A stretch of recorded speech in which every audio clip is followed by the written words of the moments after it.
Hello, Digital Business Evolution. Welcome back to the show. I feel like it has been a while since I have recorded one of these because at the moment, I think it's been like a month and a half, maybe even 2 months since I've sat down to record one of these solo episodes because we recently went through a crazy season of basically being out of office for a month, which was very much pre-planned. And in that pre-planning, we always pre-plan in the business as well. So we took a proactive approach to the business, made sure that I would batch out a bunch of content so that while I was out of office, content was still rocking, rolling. You were getting all of the tips, tricks, and value, and I was not recording. So it's been just about 2 months, and that's just insane to think about. I apologize in advance. I'm recovering from this really annoying, pesky cough, so I do apologize for coughing. It is most likely going to happen. But I'm really excited for today's episode because while I was away, I knew this was going to happen too. It's not my first rodeo. While I was away, I was getting a lot of messages from people just sort of asking, how are you taking so much time out of office? What does it actually look like? Are you really out of office? You know, all those types of questions. In fact, if you were following along, maybe you were wondering the same thing yourself. So just to catch you up to speed, like I said, I took pretty much the month of August out of office, and being an entrepreneur, we get to do things like this whenever we want. That's one of the beautiful things about being an entrepreneur. It's certainly one of the reasons why I started being an entrepreneur and wanting to grow my own business and be the creator of my schedule. So it's awesome that you can do this, but it does come with, in my experience, push and pull, right? So it's sort of like rob Peter to pay Paul, or there's different seasons that we have in our business. And so while it looks one way on the outside, oh, look at her, she's in Europe for X amount of weeks and traveling around and doing all these fun things, there's also things that you might not see on the back end of the business, things that maybe are going on in the moment, things that maybe went on ahead of time or are going on after. So I want to walk you through just 4 different, I'll call them seasons or chapters of my life as an entrepreneur, because I think that so many of these chapters can resonate with where you are today. And so my hope of today's episode, or my hope for today's episode, is that you can see yourself in me, just a little bit of yourself or where you're at in me, because I just want to showcase and remind you how possible it is for you too. So let's start at the most recent, right? We took this out of office experience. We went to Europe. We were there for just over 2 weeks. In addition to that, we were traveling to the East Coast. If you didn't know, Mike and I currently live in Arizona, but for the last 2 years since we moved out there, we spend summers on the East Coast. So for 4 months, we're on the East Coast, popping around, seeing family in Massachusetts and New Jersey, North Carolina. In fact, right now I'm recording this at my brother and sister-in-law's house in my sister-in-law's massage studio. So this is one of her healing spaces, and she was kind enough to let me borrow it. But we do a lot of popping around. And so August was really dedicated to family in Massachusetts, family in North Carolina, family in New Jersey, and then 2 weeks and change in Europe. Europe was just a totally for fun vacation, and I could do a whole episode on it. I have so many things to say, but we went to Ibiza, and then we went to Santorini, Mykonos, and Athens. It was incredible. We met up with friends. We were solo. We relaxed. We partied. We were up until 7 a.m. a lot of mornings, and everything in between. So it was just so beautiful. The best trip ever, really, truly. It was just so wonderful. But for me, it was my first real true 2-week out of office, no work since going full-time as an entrepreneur in 2017. So it was my first true vacation since 2017, so 6 years ago. Now I've taken a lot of vacations, and if you follow along, we travel a ton. I mean, we're digital nomads for a year and a half, living in an RV, traveling. But we also go and visit friends and do business trips and stuff like that. But most of the time, we're traveling for work. We're either hosting a retreat or attending a retreat or an event, or we're going and meeting up with friends. But while we're doing that, we're living and working at the same time. So we always say it's not a vacation. It's just work in a different location. It's life in a different location. And that's one of the great things about being a coach, being a course creator, being a digital entrepreneur, is I truly can work from anywhere so long as I have Wi-Fi and either my phone or my computer.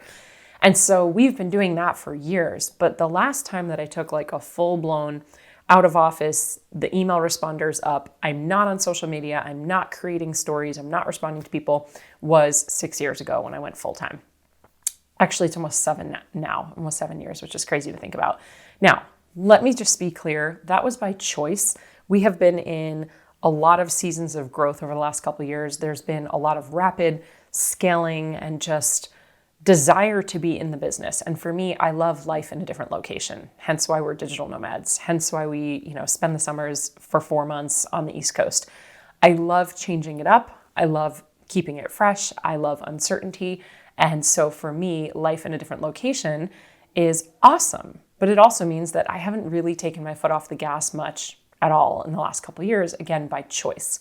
So I just want to start with this frame of, while we were in Europe, we knew ahead of time, we booked the trip a while ago, we were proactive in the business, did a lot of planning and prepping ahead of time so that it would make our time being out of office really easy. Because don't forget, it wasn't just me being out of office, it was Mike being out of office as well.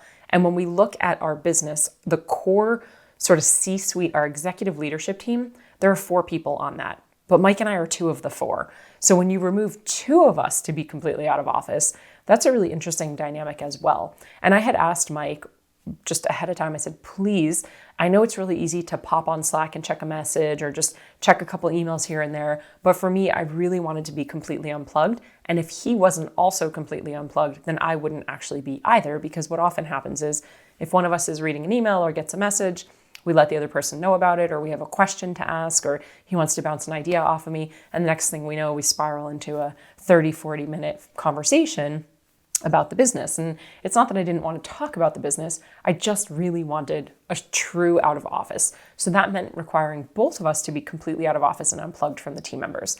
So what did that look like? Well, for now, we have team members, like I talked about. We have 4 in our executive leadership team. We have a staff of 14 coaches, and we have a ton of contractors that do things like video editing and podcast editing, and we have lots of people that come in for different projects. So the season I'm in right now may or may not resonate with where you are, and that's the whole point of this episode, because I want to take you through a couple chapters that I've lived through. So the season that I'm in now meant, okay, I'm going to batch record some podcast episodes. I'm going to make sure I'm ahead on any other content that I need to create. I'm going to make sure that I'm ahead on writing any emails. The team and I are going to make sure that we appropriately back into the projects coming down the pipeline. So we have projects and things that we're working on months in advance. This is how we work in the business. So we're usually 1 to 2 quarters ahead of where we're actually at forward facing. Meaning if we're going to be launching something in November, we're going to actually be working on that in, August or July. And so all year we've been backing into where are we going versus where are we right now, which is a mistake that I've made so many times in my business, and definitely the majority of my clients make. It's that reactive, oh my gosh, I need to make money right now, or something is really, I got to tighten the belt, or somebody just quit, I need to hire someone, or I'm drowning and I feel like I can't breathe. So now I'm going to go hire the first person that walks across, that the paper that comes across my desk, even if they're not a good fit. We don't want to be running a business in that way. So we made sure that we were just really ahead on different projects. And that's where Lauren really comes into play. We actually just did a 2-part episode with Lauren. She is our COO, or our integrator, so our full-time COO in the company. And she really helps a lot with project management and timeline management and people management. And so one of Lauren's jobs is really to make sure that everything is happening as it needs to, so that everything will come to fruition as we desire it to be. And that's not just with the calendar and the timeline, but that's with the calendar plus, is this person going to be out of office, and this team member is going to take a vacation, and I want to spend a week off with my family, and Mike and I are going to be driving on these days, and so the Wi-Fi is not going to be great. And so she's really taking a lot of things into consideration when helping us plan this. So she and I just did a 2-part episode. You can go listen to that, and it talks all about what is an integrator, what does she actually do, do you need one in your business? But we'll link that actually right here in this episode as well, because it's a great 2-part episode to listen to. So it's very easy to look at my business now and look at us frolicking around Europe and say, oh, that must be nice, or it's easy for her, or she got lucky, or whatever it might be. And while your feelings are valid, I just want to remind you that it has taken years, just about 7, for me to be in this place where we are today. And with every decision, there is a reaction, right? Like with every action, there's a reaction, and with every up, there's a down. And like I was saying before, to rob Peter to pay Paul type of a thing. So while it might be great that I have this team and I can pass things off and they're keeping the business running while I'm not there, in fact, they're keeping the business thriving while I'm not there, which is incredible. That's what we always talk about, building a business machine, not just making money online, because anybody could do that, but how can you build a machine that allows you to step away from the machine and it still works without you? That really should be your goal, personally. That's what I think. But While I'm able to do that, what that also means is the hat that I'm wearing has switched a lot over the years and it's shifted a lot. And so now I sit very much in a leadership role. Yeah, the CEO, the CVO, the visionary officer, right? The founder, the coach, the content creator, still very much the face of the brand. But now I'm spending so much of my time leading and managing my team, empowering my team, having conversations with my team, showing up on meetings, making sure that things are set in stone and in place for everybody to be successful.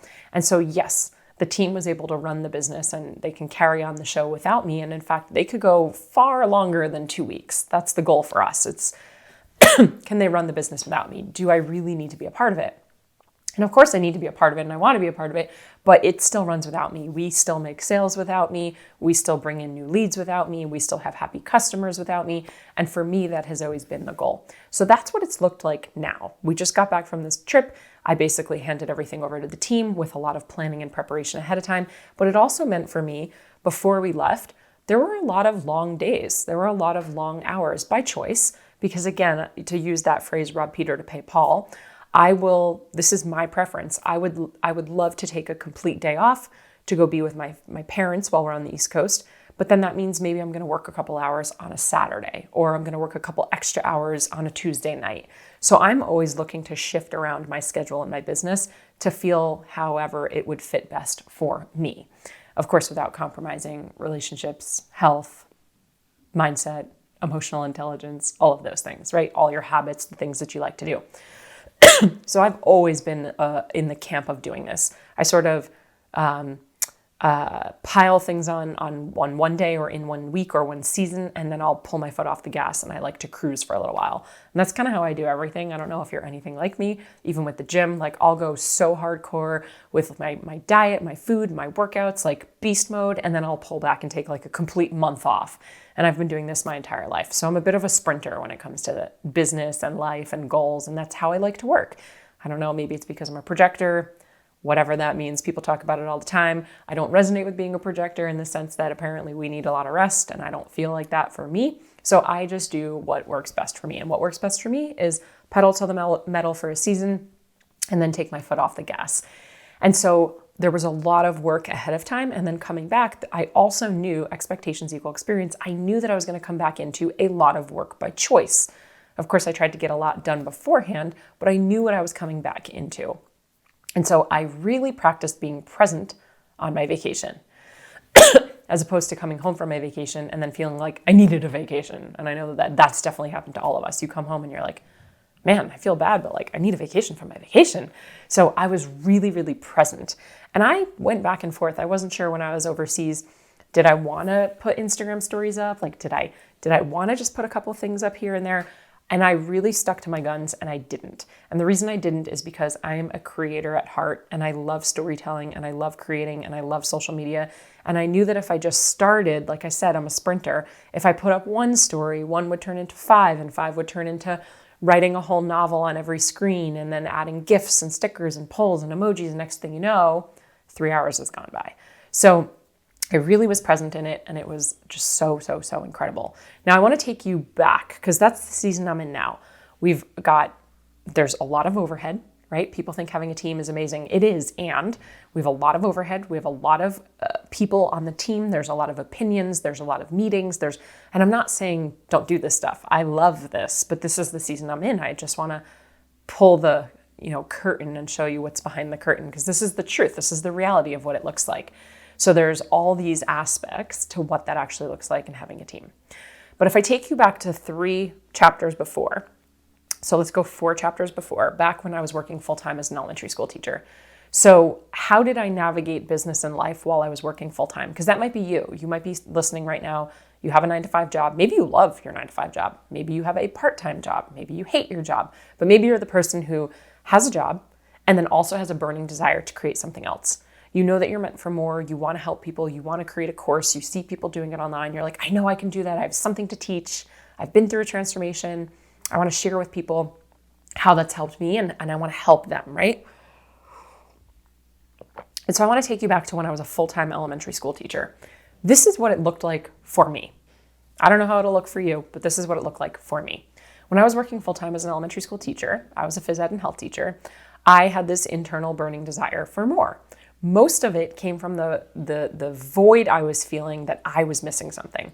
So I felt like I was missing community. I felt like I was missing adults, right? Like that connection to adults, because I was an elementary school teacher and I was with kids most of the time. I felt like I was not living up to my capacity. So I would get home from school at 3:25. Mike would get home from work. He was commuting into New York City. He'd get home at like 9. So from 3:25 to 9, usually I went to the gym in the morning before work. So I had all of this space from 3:25 to 9. And I found myself, I could only listen to so many books and podcasts before I just felt like there was more. I had so much to share. I had so many lessons and I'd been through so many different things and I just wanted to help more women.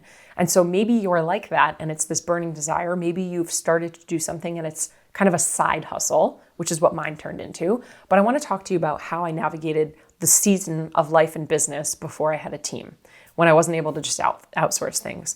So for me, what it looked like was the passion was so high that I was actually working on my side hustle during my prep period at school. I would choose to eat my lunch in my office by myself without the teachers in the teacher's lounge because I wanted to work on this side hustle. Now, I never in a million years thought I was going to turn it into a business. I had no desire to be an entrepreneur. I didn't even know what an entrepreneur was, truthfully, until I was like 31.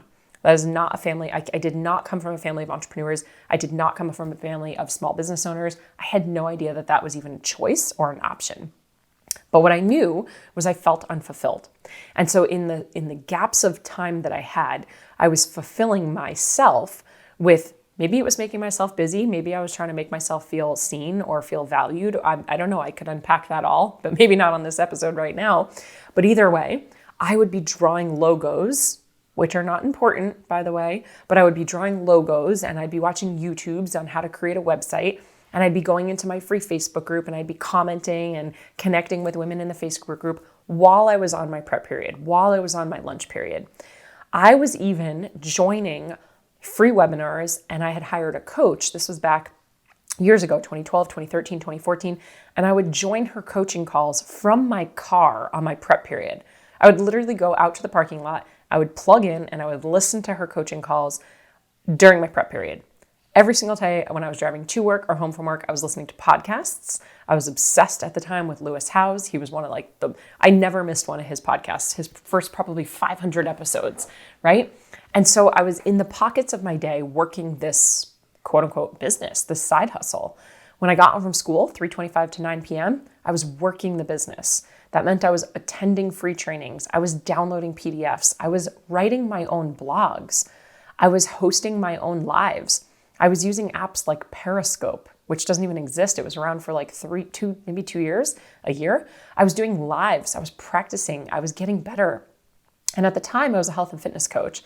And so I was going to bridal expos where I would pay $250 to $400 to rent a booth at a bridal expo.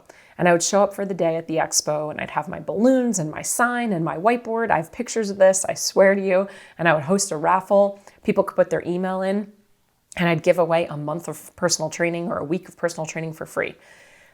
And by being a part of these expos, in exchange for me not only purchasing the table and showing up there all day, I would then get a list of phone numbers.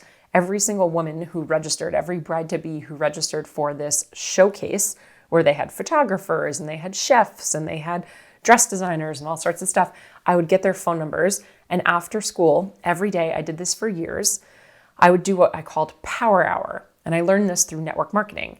And I would sit for an hour in our second bedroom in our townhouse, and I would cold call these women. And I'd say, hey, so-and-so, I recently hosted a booth at blah, blah, blah bridal showcase. Whether you came to my table or not, I just wanted to strike up a conversation, see if weight loss or muscle gain or toning up or anything like that was on your radar, if that was something you were looking into for your wedding.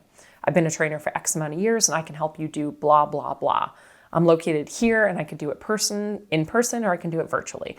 And for 1 hour, I would cold call as many phone numbers as I could. I would just chip away at the list. And let me tell you, probably 95% of the calls never got to voicemail or for someone to pick up. Maybe 5% of them picked up, and of the 5%, 99% hung up on me or said no or said they weren't interested. I don't even know that I ever got a client doing that, but I did it. And I did it every single day, Monday through Friday, after school at 3:25 when I would get home. And I put in the reps. And so when clients now ask me, how did you get so good at sales? My answer truly is because I've done thousands of reps. And I got better each time and I got more confident each time. But that's what it looked like for me while I was working full time. In the pockets of my day, I would create the time. We're never going to find the time. We create the time. And if you're anything like me, like most humans, we actually do better when we have less time. That's why the saying goes, if you want to get something done, give it to a busy person. We all were given 3 weeks to write a term paper in high school, and we waited until the night before to write it. But when we sat down to write it, we wrote it in a half hour. How is it true that we wrote a term paper in a half hour when we were given 3 weeks to do it? Because a lot of times we need that fire, we need that pressure cooker, we need that time to be shortened. They say in sales, people don't need more time, they need a deadline. Deadlines make people move. And so for me, having a very full schedule, working full-time as a teacher, working part-time as a personal trainer nights and weekends, I only had so many tiny little pockets of my day. Now, granted, I didn't have kids. I still don't. I understand that makes things different, makes things easier. Maybe, right? I had a partner who had a job.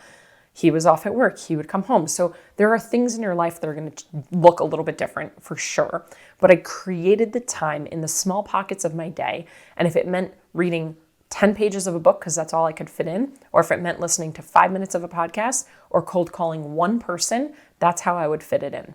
And so when I was a teacher, I was balancing the life and the business by creating pockets of my day without judgment. It didn't matter how many things I got done off my to-do list. It was just about putting in the rep every single day, going back to the gym every single day, flexing the muscle every single day. And then the next chapter unfolded. So after being a full-time teacher with a part-time personal training job and a side hustle, I then transitioned in 2017. I left my teaching job after almost a decade, and I jumped full ship into, I don't think that's a saying, but we're going to go with it. I jumped fully into being an entrepreneur full-time. And what that meant was Mike and I moved from New Jersey to New York City. And when we got to New York City, I was going to do whatever I had to do to make ends meet. Period. End of story. That's what I was going to do.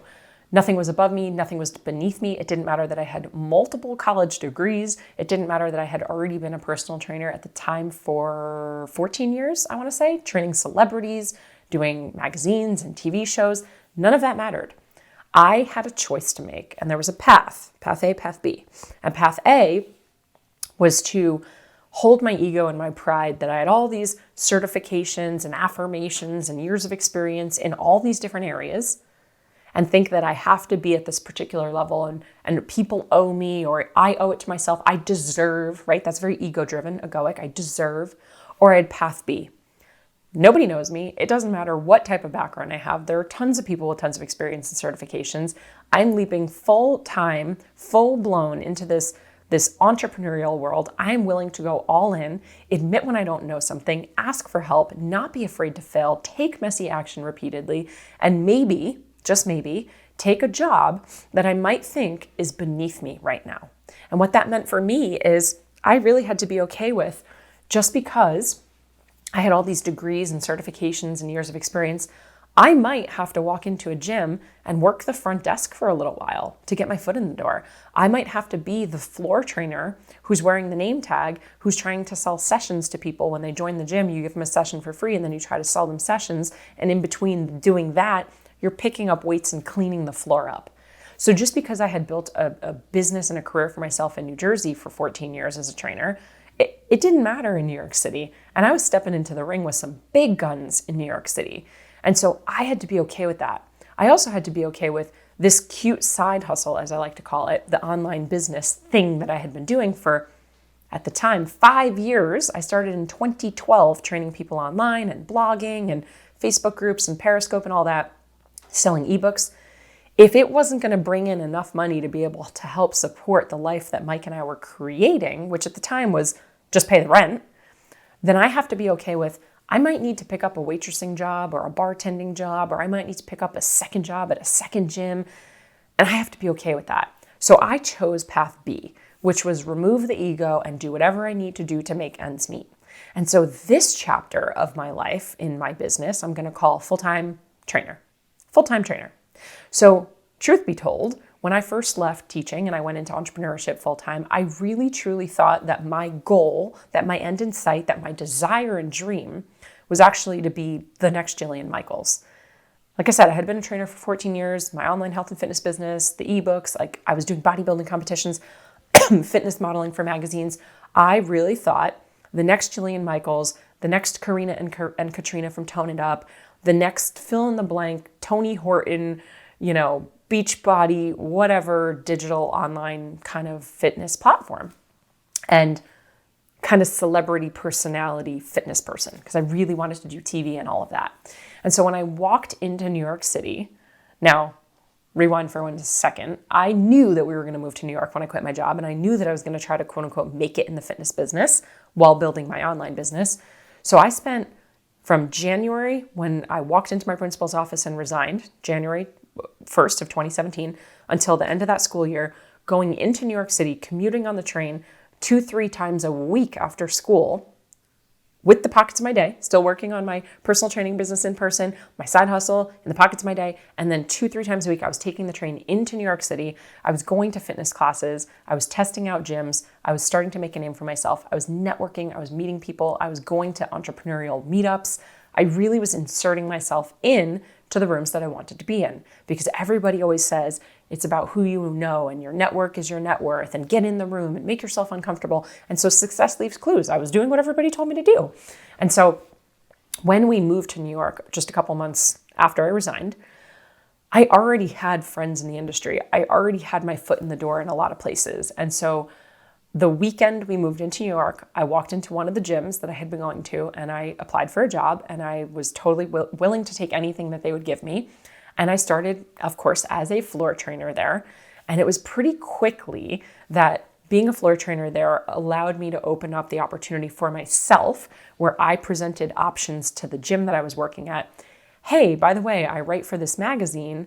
Would I be able to, do a photo shoot here with them? Hey, I work with Athleta. I was an ambassador for Athleta for 3 years. So, hey, Athleta wants to come do a shoot. Can we use this space? And so I started networking, collaborating people to people, and I started connecting people to people. And anyone I would meet in the industry, I started hosting events and meetups, and I was bringing everybody together, and I was creating my own luck. So when people ask me, how did you get to be writing for these magazines, and how did you get to, be in these magazines and do all these fitness things? I was tagging these brands and these magazines relentlessly for years, reaching out to them in DMs, pitching them ideas for articles, emailing. I would go to like shape.com or Self or Women's Health or Oxygen or whatever, and I would read articles online, and I would see who wrote the article, who was the editor. And then I would go find the editor on social media, and then I would pitch them. I literally would DM them. I would voice memo them. And a lot of times the editors and the people writing them, they were girls my age. They were women living in New York and men living in New York who were into fitness. And so a lot of times I was able to finally, after being relentless, I would break through and I would get through to them, and I'd invite them to my gym and I'd give them a personal training session for free, and then we'd go get coffee, and it all was centered around just building relationships. And so this second season, when I was a full-time trainer, this is what my life looked like. I was up every day, usually like 4:45, and I was out the door oftentimes by 5 o'clock. It was like, get your clothing on and leave, grab the banana phone. If you know, grab the banana phone, hit the coffee, and like run. And so I was at the gym usually between 5 and 6 a.m. I was training clients, whether it was 5 and 6 a.m. all the way until typically about 10 a.m. Then I would take a break at 10 a.m. And that's when it was the old like battle of, do I eat? Do I nap? Do I do some work on the computer, or do I do my own workout? And if you're a trainer, you know the life I'm talking about, because you only have so many hours before you're going to see your next client. And you know that if you work out, then you might need to shower. But if you eat, then you're not going to get your workout in. But if you do your computer work, then you're going to get sucked in, and then the time is going to fly. And I know you understand the pain.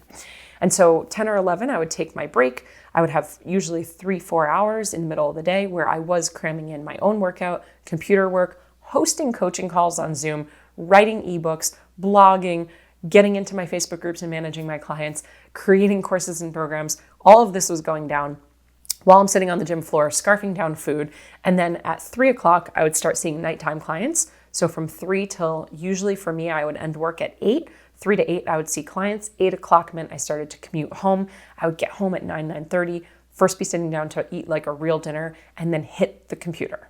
And I would hit the laptop and I would be crying on the couch. I wish this was not true, but my gosh, it is. I would be sitting on the couch crying, trying to figure out how to code my website and how to build my course and how to connect things on the back end. And somebody needed a refund and this thing happened and that thing happened. And I would just be on YouTube and Googling it and figuring it out. And of course I had a coach, because I have never not had a coach since 2012. I always had a coach or a mentor. I was always in a mastermind. But there's still so much that you're just doing by trial by error, right? Figuring it out as you go. So while I was a full-time trainer in person in New York City, I was part-time modeling, part-time writing. I was also keeping up with my own fitness journey. I was part-time trying to go full-time online business owner as well. So I'm doing the in-person training. I'm doing the online training. I'm hosting events. I'm hosting retreats. And so when I tell you that I worked sunrise to sundown and weekends for years, I did. And you might listen to this and say, like, you're not into the hustle life and it's not about hustle and grind and you want to be aligned and all of this and that. But let me be clear. You can be in alignment and still work hard. You can be in alignment and have a bad day. You can be in alignment and every day is not rainbows and unicorns and sometimes you feel bored. The two can live in the same room together. Being in alignment is living into your purpose. It's living into your truth. It's doing things that light you up, right? Being in alignment doesn't mean it's rainbows and butterflies every day. Being in alignment doesn't mean that you're sitting with your feet up, holding a cocktail or a mocktail in Mykonos and everything's magically falling into place. There's action that needs to be taken. So I was in a season, very much so, of a hustle and a grind. And that's very much the New York mindset as well. I was living in New York City, running around, working my butt off, and I loved every second of it. But I worked a lot. And again, at the time, I didn't know where it was going. I wasn't doing it to turn it into something that it is today. I was doing it because I loved it. I was doing it because at the time, I felt that I had something to prove. And I've uncovered that over the years. I left my job. I needed to be able to make money. I had something to prove. Everybody thought it was a really bad idea that I quit with no safety net. I know I'm so grateful. I've talked about it before. I'm married to Mike. He's amazing. And he was working a corporate job. So I did technically have a safety net. I had him and he could support us for about a month to 2 months before I would need to figure something else out. And we did own a house that if we had to, we could sell it. We didn't want to. We had a tenant living in it. But if we needed to, we could sell it. So there were things that would be considered as safety nets. I'm not saying that I didn't have that. I know how grateful and privileged I am to have had those things. But what I'm saying is I didn't replace my teaching income with another income. My cute side hustle was bringing in $300 to $1,000 a month. Now, granted, as a teacher, I was making $50,000 a year. It's not like I was Scrooge McDuck swimming in the cash, but I was bringing in like 10 grand a year in my side hustle. That's not 50 grand. I had not replaced my income. So I wasn't able to pay the bills. I wasn't able to pay for my food. I wasn't able to do those things with the income that I was making in my side hustle online. So I turned it up a notch by survival and by choice. And so between the in-person training and the online thing, I was doing what I needed to do to make ends meet. And that brings me into chapter 3. There's another thing that happened between chapter 1, chapter 2, and chapter 4. And a lot of people think, because the story goes, which is true, as soon as I went all in on the business and I left my job to go full-time in entrepreneurship, I took that cute side hustle from, 10 to 30 grand a year to multiple 6 figures in about the first 2 months. And within 18 months, I scaled it to $1 million per year business, which is amazing. And it's super cool. And I'm really proud of myself. But ultimately, that should not be your goal. I don't want to focus on that. What I want to focus on is most people think that I went from, I quit my job, it blew up, and now we're here. And there's a step here that you're missing. So what I'm actually going to do is I'm going to end today's episode here. So we're chatting all about how we navigate life and business. And I'm walking you through 4 different chapters, 4 different phases of my business, from the crazy stupid idea and the ideation phase of just kind of throwing spaghetti at a wall, not thinking it was going to be anything, to stepping into the next chapter where I was ready to take it seriously and go all in because I saw what was possible and I saw other people doing what I wanted to do. Even if I wasn't super clear on what it was that I wanted to do, I knew what I didn't want to do anymore. But I knew I needed to help people because I wanted to, right? And I knew I needed to really give myself the space to expand into what that was going to look like. But I also knew that I had bills to pay. So I went all in, but also had another job to make sure that I could do that. And in the next episode, I'm going to walk you through the next chapter 3 and chapter 4, which is where we are present day today. So if you loved this episode so far, if you have questions about this episode, you know the drill. Shoot me a DM. I am Jessica DeRose. Let me know what's coming up for you. If you're loving this and you're just feeling really inspired, or you know someone in your life who maybe is in one of these chapter 1, chapter 2 seasons, share this episode with them. That would mean the world to me, and certainly it will help them. So go ahead and share that on social media, screenshot one of the episodes or the episode picture, tag me at I am Jessica DeRose. And as always, cheers to your evolution. I will see you in the next episode where we're going to dive into chapter 3 and chapter 4. Thank you so much for tuning in. If you loved this episode, I invite you to be a part of our ripple effect and share it with a friend. And please, if you feel called, take 30 seconds to leave a 5-star review, and I'll be forever grateful. Until next time, cheers to your evolution.